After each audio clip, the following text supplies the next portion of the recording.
अस्सलाम वालेकुम, मैं हूं मोहम्मद नवाज और आप देख रहे हैं YouTube channel multi step education. Students and friends, Urdu ज़बान में बहुत से हरूफ और बहुत से अल्फाज ऐसे हैं जिनका हम अपनी रोज़मर्रा ज़िंदगी में उर्दू तहरीर व तकरीर में गलत इस्तेमाल करते हैं, जिसकी वजह से ना सिर्फ उर्दू ज़बान की फसाहत व बलागत को नुकसान पहुँचता है बल्कि उर्दू की खूबसूरती और रवानी भी मुतासर होती है। आज इसी सिलसिले में आज के लेक्चर में हम को और में का इस्तेमाल सीखेंगे कि उर्दू तहरीर व तकरीर में को और में को दुरुस्त तरीके से कहाँ पर किन अल्फाज के साथ इस्तेमाल किया जा सकता है। इस सिलसिले में आप याद रखें कि अंग्रेज़ी ज़बान में ऑन और इन दो प्रेपोजिशंस हैं, तो इंग्लिश में इन दो प्रेपोजिशंस यानी ऑन और इन को जिन मानों में इस्तेमाल किया जाता है तकरीबन उन्हीं मानों में उर्दू ज़बान में को और में को इस्तेमाल किया जाता है। तो आइए सीखते हैं कि उर्दू तहरीर और तकरीर में और को किस तरह दुरुस्त इस्तेमाल किया जा सकता है। तो पहले हम जानते हैं कि को का दुरुस्त इस्तेमाल क्या है और को उर्दू ज़बान में किन अल्फाज के साथ इस्तेमाल किया जाता है। तो को दिनों के नामों के साथ इस्तेमाल किया जाता है। दिन के नाम के साथ को का इस्तेमाल किया जाता है, जैसे पीर को, मंगल को, जुमेरात को, जुमा को वगैरह। दूसरे नंबर पर को का इस्तेमाल तारीख के साथ किया जाता है, जब तारीख को अददी शक्ल में लिखा जाएगा। मसलन 10 तारीख को, 15 तारीख को या 20 जनवरी को।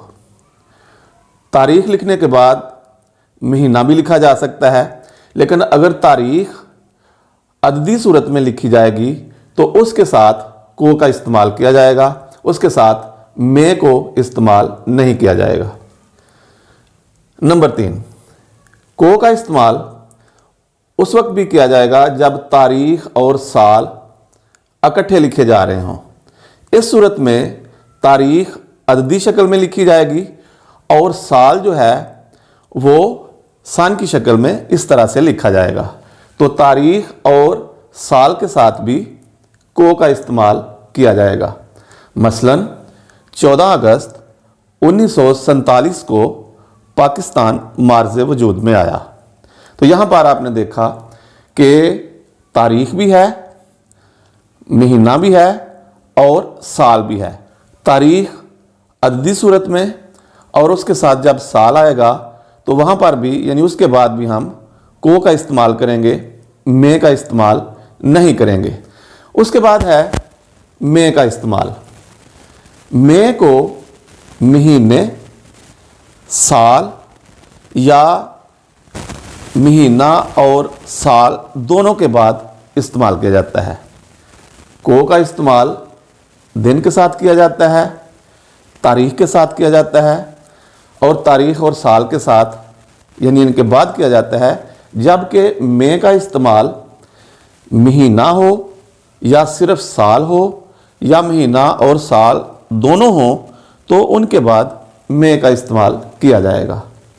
मसलन हम कहेंगे मार्च में, तो यहाँ पर क्योंकि हम महीने का नाम लिख रहे हैं तो इसलिए यहाँ पर महीने के बाद में का इस्तेमाल किया जाएगा। हम ये नहीं कहेंगे मार्च को, हम कहेंगे मार्च में, फरवरी में। तो यहाँ पर महीने के बाद में का इस्तेमाल किया गया है। उसके बाद है सिर्फ साल। 1947 में, 1947 को लिखना गलत होगा, 1947 में लिखना दुरुस्त है। इसी तरह 1938 में, तो यहाँ पर सिर्फ साल है और साल के बाद भी में का इस्तेमाल किया जाएगा। उसके बाद है महीना और साल दोनों। जब महीना और साल दोनों इकट्ठे आएंगे तो उसके बाद भी में का इस्तेमाल दुरुस्त है।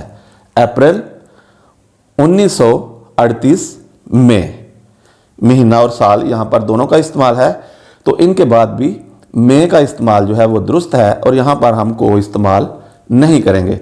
हाँ, अगर यहाँ पर तारीख साथ लिखी होती, जैसे 21 अप्रैल 1938, तो फिर हम यहाँ पर जब अगर तारीख अददी शक्ल में यहाँ लिखी होती 21 अप्रैल, तो यहाँ पर हम को का इस्तेमाल कर सकते थे। लेकिन जब सिर्फ महीना होगा और साल होगा तो उसके साथ हम में का इस्तेमाल करेंगे।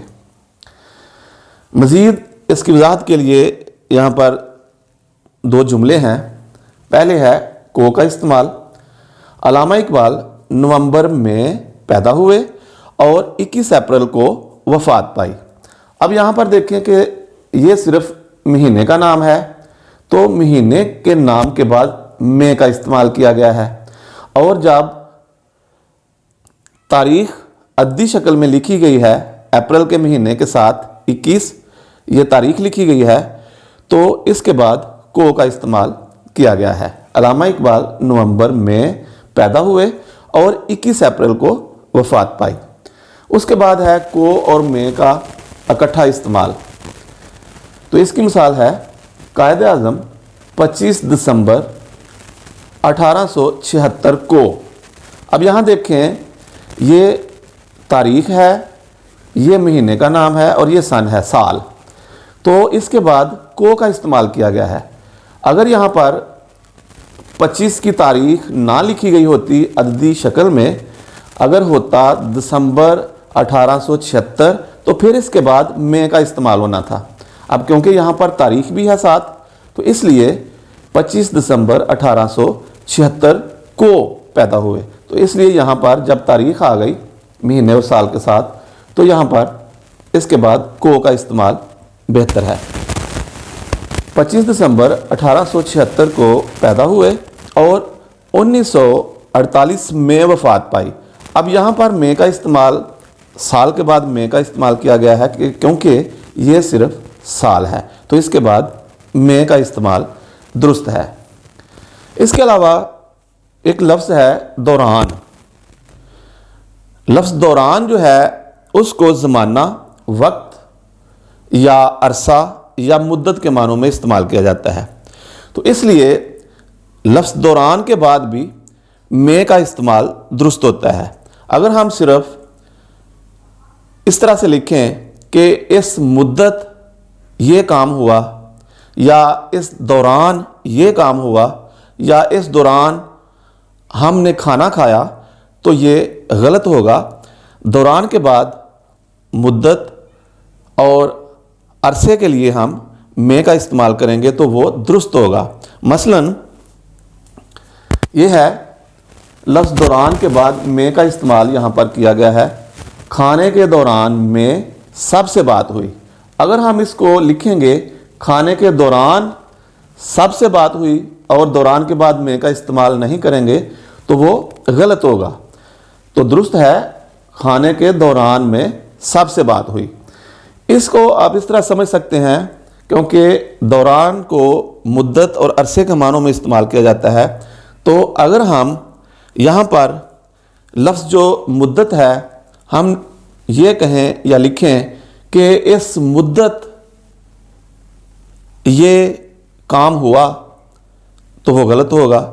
इसलिए हम कहेंगे इस मुद्दत में वो काम हुआ या इस मुद्दत में फ़लाँ काम हुआ। इसी तरह दौरान है तो हम कहेंगे कि इस दौरान ये वाक़या रूनमा हुआ। ये गलत होगा क्योंकि दौरान अरसे और मुद्दत के मानों में इस्तेमाल में आता है। तो इसलिए दौरान के बाद में का इस्तेमाल करना दुरुस्त है और ज़रूरी है। तो हम कहेंगे कि इस दौरान में ये वाक़या पेश आया।